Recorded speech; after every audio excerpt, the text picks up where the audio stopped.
Growing up, my grandmother had one strict rule at the dinner table: always leave one bite on your plate.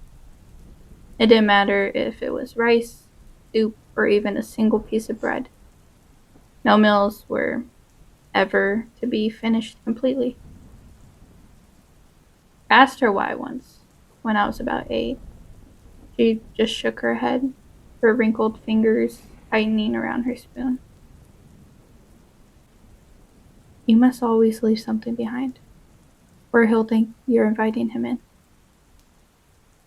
I pressed her for more, but she refused to explain. The way her voice wavered and the way her eyes darted towards the darkened windows of our small home, it was enough to shut me up. I assumed he was just some folklore monster, like a swang or skinwalker, something made up to scare kids into obedience. But even my parents obeyed this rule. My father, who never believed in ghost stories, always made sure to leave one last bite. So I obeyed too. That was years ago. I live alone now in a small apartment in the city, far from the quiet countryside where I grew up. Life gets busy. Old habits fade. Last week I had a long day at work and came home exhausted. I microwaved some leftover chicken and rice, then plopped onto my couch to eat in front of the TV. I was so distracted that I didn't even realize I had cleared my plate. At that moment, something shifted. It was subtle, just a strange, crawling sensation down my spine. Not fear exactly, but wrongness. Like an unseen weight pressuring against my shoulders. It didn't feel right. I laughed at myself. I was just being ridiculous. I put the plate in the sink, brushed my teeth, and went to bed.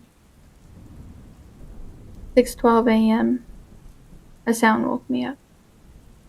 It was soft at first, then it started growing louder, silverware clanking against porcelain. My stomach tightened. My apartment was silent otherwise. The sound was coming from the kitchen. My breath hitched as I sat up. I told myself it was nothing, the sink settling, my mind playing tricks, but something deep inside me knew better.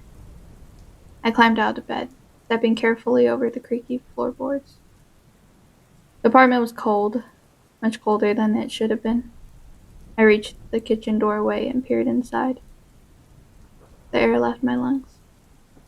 My plate was on the counter, the same one I had emptied hours ago. And sitting in the very center was a single bite of food. I hadn't put it there. A chill ran down my spine. I turned to check the front door, but it was still locked. The windows, too. My apartment was empty. Or so I thought.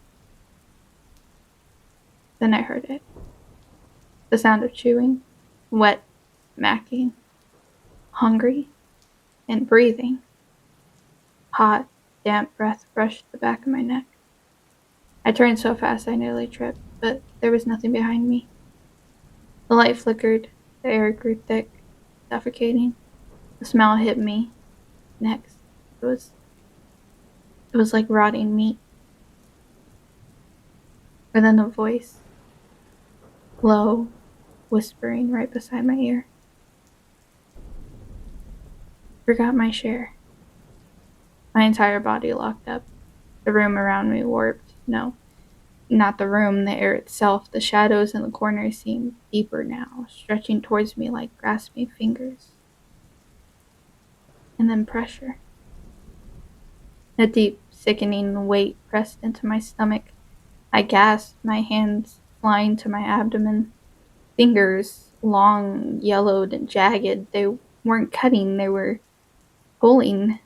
Something warm and wet spilled down my legs. I choked, my vision tilting, my body convulsing.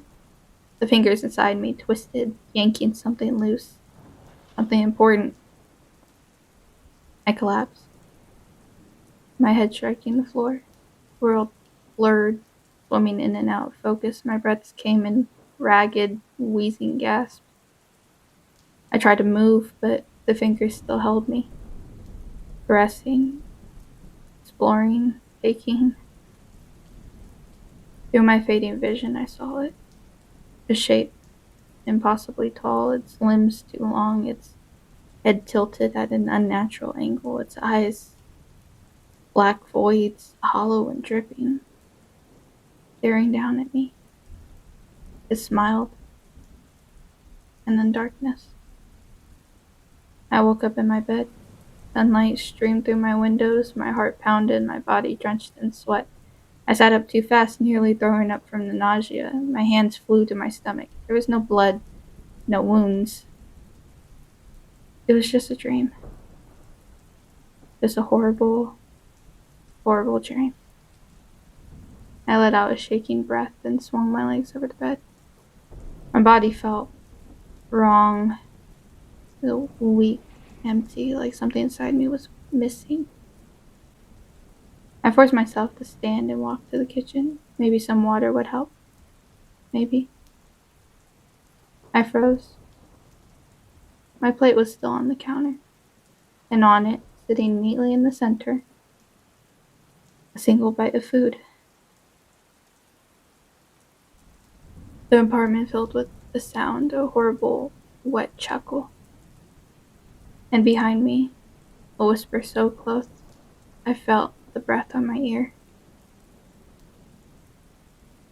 You should have left me more.